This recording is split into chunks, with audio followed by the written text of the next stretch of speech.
आइए स्टूडेंट, इस वीडियो में हम बात करते हैं हायर परचेज अकाउंटिंग के एक्रूअल बेसिस की, एक्रूअल सिस्टम की या एक्रूअल मेथड की, कि इसमें कैसे अकाउंटिंग की जाती है। देखिए, ये क्वेश्चन एक गिवन है कि ऑन 1 अप्रैल 21 को X purchases a plant and machinery from Y on hire purchase system, यानी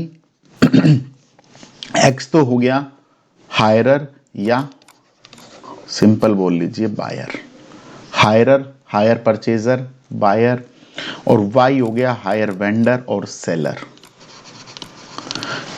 the cash price of the plant and machinery is ₹4 lakh and down payment is 25%। जो डाउन पेमेंट होती है 25% given है, तो 4 लाख का 25%, ये देखिए यहाँ पे 1 लाख मैंने किया हुआ है, और ये लिखा हुआ है cash price of plant and machinery 4 lakh. इसके बाद बोलता है कि balance in 5 instalment of 80,000 each at end of each year. The rate of interest charged by hire vendor is 10% per annum. Rate of depreciation charged by X is 15% with written down value method. Prepare necessary account in the books of X and Y. तो ये कैसे calculate होता है, ये मैं अपनी इस video case 3 calculation of interest case 3 में बता चुका हूं, इसकी सारी वर्किंग। तो यहां एक बार और बताते हैं कि देखिए 5 ईयर बोला, जो नेट कैश प्राइस है, जो इंटरेस्ट लगता है हमेशा आउटस्टैंडिंग पर लगता है। तो कैश प्राइस हो गया 4 लाख, डाउन पेमेंट 1 लाख, तो नेट कैश प्राइस बच गया 3 लाख। तो आउटस्टैंडिंग अमाउंट है 3 लाख रुपीस, इस पर इंटरेस्ट लगेगा। और इस केस में देखिए हायर परचेज प्राइस क्या बनता है, hire purchase price down payment 1 lakh rupees plus में 5 इंटू में 80,000, it means 1 lakh rupees plus 4 lakh is equal to 5 lakh. अब 5 लाख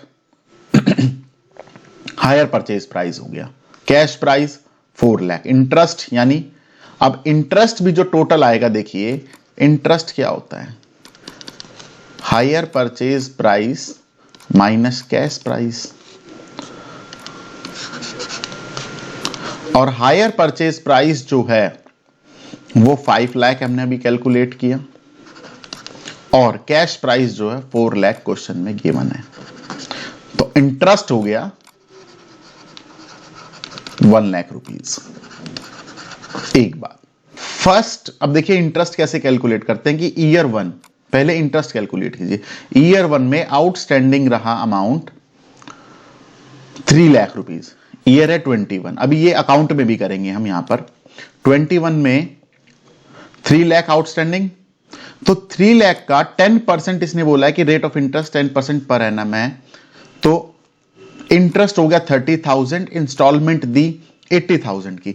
जब इंस्टॉलमेंट 80,000 की दी फर्स्ट में, तो इसमें 30,000 तो इंटरेस्ट है, तो रिमेनिंग 50,000 जो रह गया वो रह गया कैश प्राइस ऑफ इंस्टॉलमेंट 50,000, यानी जो कैश प्राइस में डिपॉजिट किया वो 50,000 डिपॉजिट किया। ये रहा टोटल आउटस्टैंडिंग 3 लाख, उसमें कैश में ईयर 1 के एंड में डिपॉजिट, तो आउटस्टैंडिंग अमाउंट बचा 2 लाख बट 50,000, और ईयर के एंड में 50,000 डिपॉजिट हो गए। उसके बाद आउटस्टैंडिंग अमाउंट बचा 2,50,000। अब 2,50,000 पे 10 इंटरेस्ट इंस्टॉलमेंट है वही 80,000 की, वो बोलता है कि 80 हजार की 5 इंस्टॉलमेंट, 80,000 की 5। तो इस केस में अब सेकेंड ईयर में क्या हुआ कि 80,000 की इंस्टॉलमेंट गई, उसमें से 25,000 जो है वो इंटरेस्ट है, तो remaining 55 cash price of instalment है, वो ये रहा। अब आउटस्टैंडिंग अमाउंट क्या था बिगिनिंग में 2,50,000, सेकेंड ईयर में इसमें से माइनस करेंगे 55,000, तो नेक्स्ट में आउटस्टैंडिंग अमाउंट आ जाएगा 1,95,000। 5,000। अब इसका 10% इंटरेस्ट आया 19,500, इंस्टॉलमेंट 80,000 की, तो कैश प्राइस ऑफ इंस्टॉलमेंट बच गया 60,500। ये रहा। अब इसके भी दो पार्ट हो गए, देख लेते हैं यहां पर थोड़ा सा। थर्ड में क्या हुआ, 80,000, 2 पार्ट्स। 80,000 में 19,500 इंटरेस्ट, तो कैश प्राइस आ गया ये अमाउंट 60,500। अब नेक्स्ट देखिए, 1,95,000 में से जब 60,500 को हमने माइनस किया तो अमाउंट आया 1,34,500। इसका 10% इंटरेस्ट ये रहा 13,450, 80,000 की इंस्टॉलमेंट, 13,450 का इंटरेस्ट, तो रिमेनिंग रह गया कैश प्राइस का पोर्शन 66,550। ये रहा। नेक्स्ट ईयर में, अब नेक्स्ट ईयर ये आउटस्टैंडिंग था टोटल फोर्थ ईयर का, तो उसमें प्रिंसिपल में, अब प्रिंसिपल इन द सेंस कि कैश प्राइस में कितना डिपॉजिट किया, 66,550 को माइनस करेंगे तो रिमेनिंग आउटस्टैंडिंग आ जाएगा 67,950। अब देखिए, जो लास्ट इंस्टॉलमेंट में जो इंटरेस्ट का डिफरेंस 10% कैलकुलेट ना करके, ये मैंने केस 3 कैलकुलेशन ऑफ इंटरेस्ट में बताया हुआ है, जो आउटस्टैंडिंग अमाउंट और जो इंस्टॉलमेंट है उसका जो डिफरेंस आएगा वो इंटरेस्ट का पोर्शन बनेगा।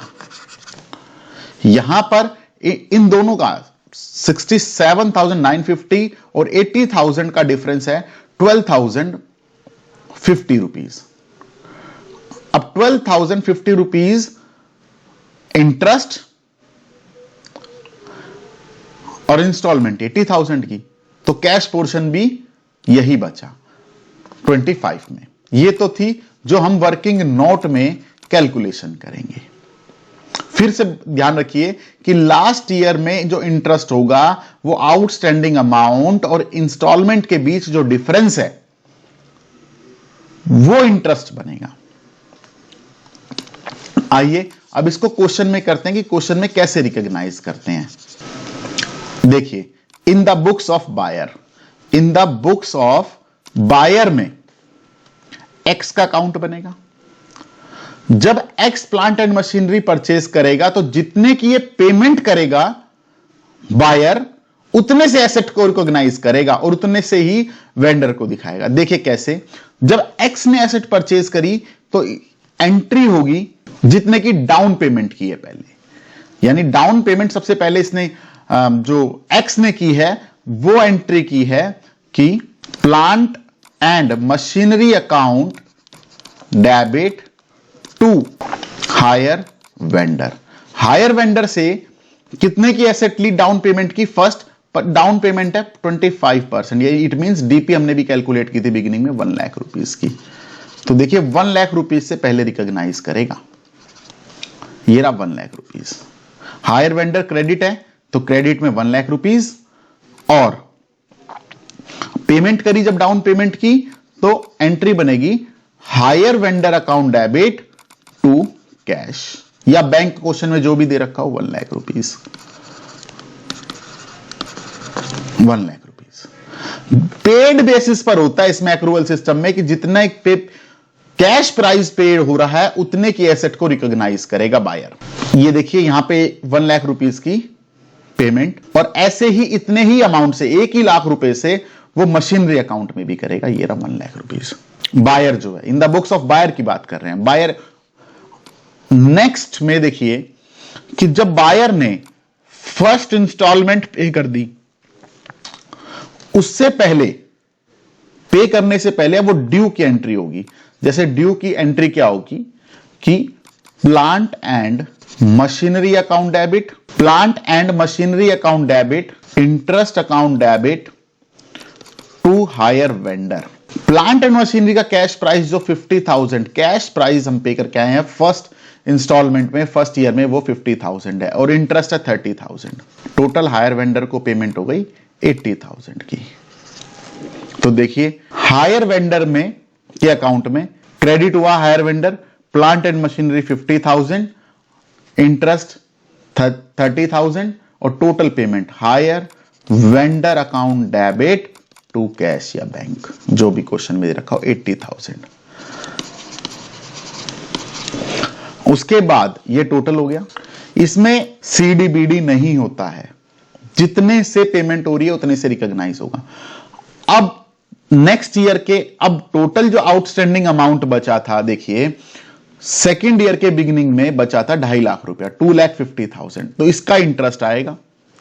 बाय प्लांट एंड मशीनरी जितने का कैश का पोर्शन है, ये बाकी इंटरेस्ट का पोर्शन है, और इतने से 55,000 का प्लांट एंड मशीनरी का कैश प्राइस का पेमेंट है, 25,000 का इंटरेस्ट है, टोटल आ गया 80,000 एंड 80,000 की पेमेंट होगी यहां पे टोटल। उसके बाद ऐसे ही 23 में गए, वहां भी यही हुआ कि by plant and machinery account debit 23 हो चुका है, 24 में आए। अब 24 में जो इंटरेस्ट था वो था 19,500 और कैश प्राइस का पोर्शन था 60,500। ये देखिए थर्ड ईयर में 19,500 और ये देखिए कैश का 60,500, 80,000 की पेमेंट हो गई। ये रही। नेक्स्ट ईयर में आए 25 में, 25 में देखिए ये बस ईयर का डिफरेंस ये ध्यान रखिएगा, ये बिगिनिंग है, ये बिगिनिंग का ले रहा हूं मैं, यहां पे एंड का काउंट हो रहा है। तो जो ये फाइनेंस जो ये 21 है वो 22 तक जाएगा, 22 23 तक जाएगा, 23 24 में जाएगा और 24 25 में, 25 26 में। ये बिगिनिंग है, ये एंड है। के बाद देखिए नेक्स्ट ईयर में फिर इंटरेस्ट कैलकुलेट कर चुके हम 13,450, तो प्लांट एंड मशीनरी हो गया 66,550, इसकी पेमेंट हो गई। नेक्स्ट ईयर में जो लास्ट बचा था 67,950 और 12,050 रुपीज, टोटल हो गया 80,000। ये बायर की बुक है। बायर जितने का कैश प्राइस पे करता रहेगा, इसका फंडा एक है बायर का कि बायर जितने का कैश प्राइस, जिस पोर्शन का कैश प्राइस पे करता रहेगा उतने से अमाउंट से एसेट को रिकॉग्नाइज करता रहेगा। इससे पहले जो हम कर रहे थे पार्शियल रिपोजिशन में, फुल रिपोजिशन में, वो फुल वैल्यू से, फुल कैश प्राइस वैल्यू से रिकॉग्नाइज कर लेता है। लेकिन एक्रूवल में ऐसा नहीं है। एक्रूवल में जितना वैल्यू रिकॉग्नाइज जो होती है वो पेड बेसिस पर होती है, जितना पेड कर दिया। अब बात करते हैं एसेट अकाउंट की, प्लांट एंड मशीनरी की अकाउंटिंग कैसे करेगा। देखिए प्लांट एंड मशीनरी में जो एसेट रिकॉग्नाइज करेगा वो पेड बेसिस पर करेगा। जो एसेट है वो तो पेड बेसिस पर होगी, और जो डेप्रिसिएशन है वो फुल वैल्यू पर होगी, यानी कैश प्राइस पर होगी। एसेट जो रिकॉग्नाइज होगी वो पेड बेसिस पर होगी, डेप्रिसिएशन लेकिन लगेगा फुल वैल्यू के ऊपर। कैसे? अब फर्स्ट ईयर में देखिए डाउन पेमेंट की थी बायर ने वाई को, तो 1 लाख रुपीज, और ईयर एंड में की थी 50,000, जिसमें 80,000 इंस्टॉलमेंट थी, और 80,000 में से 30,000 हम अभी ऊपर देख के आए हैं, वहां पे वर्किंग नोट में कैलकुलेशन 30 का तो इंटरेस्ट है, और जो कैश प्राइस का पोर्शन है वो 50,000 था, तो 50,000 पे यहां दिखाएगा, तो टोटल हो गया 150। बट जब डेप्रीशिएशन की बात आती है तो डेप्रीशिएशन यहां पर वो फुल वैल्यू से लगाएगा buyer. Full value in the sense कि वो 4 लाख रुपीज जो उसका कैश प्राइस का पोर्शन है, उस पे रेट ऑफ डेप्रिसिएशन कितना दे रखा है question, 15% with return down value, यानी 4 लाख का 15% पहले कैलकुलेट, 4 लाख का 15%, ये आ गया जी 60,000। ये रहा डेप्रिसिएशन। बैलेंस सीडी बच गया 90,000, ये सीडी बच गया, नेक्स्ट ईयर में वो बीडी हो गया। उसके बाद जब सेकंड इंस्टॉलमेंट दी थी तो उसमें कैश प्राइस का पोर्शन था 55,000। ये देखिए कैश प्राइस का जितना पोर्शन था 55,000, यहां से वैल्यू रिकॉग्नाइज हो रही है। ये देखिए यहां भी हमने 1,45,000। अब डेप्रिसिएशन जो लगाएगा, अब जो डेप्रिसिएशन लग रहा है वो रिटर्न डाउन वैल्यू मेथड से 50% है, तो वैल्यू रिकॉग्नाइज इन्होंने बिगिनिंग में की थी 4 लाख रुपीज। 4 लाख रुपीज में 60,000 डेप्रिसिएशन लग चुका है, तो अब लगेगा 3,40,000 पे। 3,40,000 पे का 15% इन्होंने कैलकुलेट किया, और 15% जब आएगा तो 15% बनता है 51,000। ये डेप्रिसिएशन आ गया, बैलेंस सीडी बच गया 94,000, और नेक्स्ट ईयर में ये बीडी हो गया। उसके बाद देखिए नेक्स्ट ईयर में 60,500 का कैश का पोर्शन था। 60,500 ये भी रहा देखिए यहां पर, और हमने अकाउंट में भी किया 60,500। तो 60,500 और आया, जो बैलेंस बीडी था उसमें 60,500 को ऐड किया, ये आया। अब जो डेप्रिसिएशन लगेगा वो लगा रिटर्न डाउन वैल्यू मेथड से। अगर इसी में से 51,000 डेप्रिसिएशन जो भी वैल्यू आएगी, लेट एक्स आई, जो भी आई उसका 15% जब आप कैलकुलेट करेंगे तो depreciation return down value method से ये बनेगा 43,350। उसके बाद बैलेंस सीडी बच गया 1,11,150। नेक्स्ट ईयर में ये बीडी बन गया। अब जो कैश का पोर्शन था वो 66,550 था, वो ये आया, टोटल बन गया ये। अब जो डेप्रिसिएशन, जो रिड्यूस्ड वैल्यू आई उसका डेप्रिसिएशन लग गया ये 36,847। बैलेंस सीडी बच गया 1,40,852। नेक्स्ट ईयर में ये बन गया बीडी। और उसके बाद सबसे लास्ट इंस्टॉलमेंट थी, जो लास्ट इंस्टॉलमेंट थी 67,950 की कैश में का पोर्शन, 67,950 ये रहा, टोटल आ गया। डेप्रिसिएशन, जो भी डेप्रिसिएशन का हमारा प्रोसेस होता है रिटर्न डाउन वैल्यू मेथड 15%, उससे लगाते आए तो डेप्रिसिएशन की वैल्यू आएगी 31,320। बैलेंस सीडी बच गया ये नेक्स्ट ईयर में हो गया बीडी। बायर का फिर फंडा ये समझ लीजिए कि जितना पैसा वो पे करेगा उतने पे कैश के पोर्शन में रिकॉग्नाइज करेगा एसेट को, और डेप्रिसिएशन जो लगाएगा फुल वैल्यू से लगाएगा। जो भी डेप्रिसिएशन का मेथड हो, whether it is straight line method और डिमिनिशिंग बैलेंस मेथड, वो फॉलो करेंगे डेप्रिसिएशन का।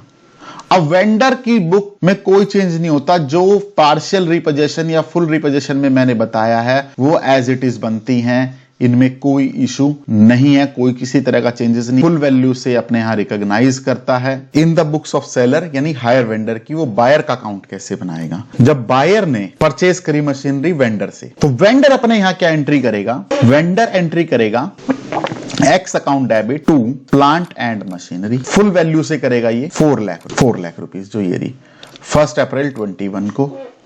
उसके बाद डाउन पेमेंट हो गई सेम। जब इसके पास डाउन पेमेंट आएगी सेलर के पास, तो वो एंट्री करेगा cash account debit 2x, x के पास से ही आ गई डाउन पेमेंट की 1 लाख रुपीस। नेक्स्ट में ड्यू किया इंटरेस्ट बायर के लिए 30,000, टोटल इंस्टॉलमेंट पे हो गई 80,000, तो पे हो गई, तो बैलेंस सीडी बच गया ये 2,50,000, टोटल आ गया 430। जब सीडी यहां नेक्स्ट ईयर में बीडी बना, उसके बाद इंटरेस्ट ड्यू किया 25,000। देखिए इंटरेस्ट जो लगता है वो हमेशा आउटस्टैंडिंग अमाउंट पर लगता रहता है। जब 4 लाख रुपीस में से 1 लाख रुपीस बायर ने पे कर दिए, तो बचा अमाउंट 3 लाख, और 3 लाख का 10%, क्योंकि इंटरेस्ट चार्ज करता है वो 10%, 30,000 ये आ गया। उसके बाद नेक्स्ट आउटस्टैंडिंग अमाउंट यानी जो बीडी बना वो 250 बना, 250 का 10% इंटरेस्ट आ गया 25,000, इंस्टॉलमेंट पे की 80,000। सेम प्रोसेस रिपीट होता रहेगा। उसके बाद जब 25,000 इंटरेस्ट और 250 टोटल बन गया 275, इसमें से इंस्टॉलमेंट गई 80 की, बैलेंस सीडी बच गया 1,95,000, ये रहा 1,95,000। बीडी आ गया नेक्स्ट ईयर में। इंटरेस्ट इसी पे 10%, 19,500, टोटल हो गया 2,14,500, इंस्टॉलमेंट पे हुई 80,000 की। सीडी बच गया 1,34,500, सीडी यहाँ पे बीडी बन गया, इसका 10% इंटरेस्ट, पेमेंट हो गई इंस्टॉलमेंट की 80,000, बैलेंस सीडी बच गया ये 67,950। उसके बाद टोटल यहाँ पे किया, और जो सीडी यहाँ नेक्स्ट में आउटस्टैंडिंग का बीडी बना, इंटरेस्ट अमाउंट और कैश इंस्टॉलमेंट पे हो गई, बैलेंस सीडी रह गया आउटस्टैंडिंग 0। यहाँ पे क्वेश्चन खत्म। अगर कोई रिपोजेशन होता, कुछ और होता, तो उसकी अलग एंट्री होती। Thank you very much.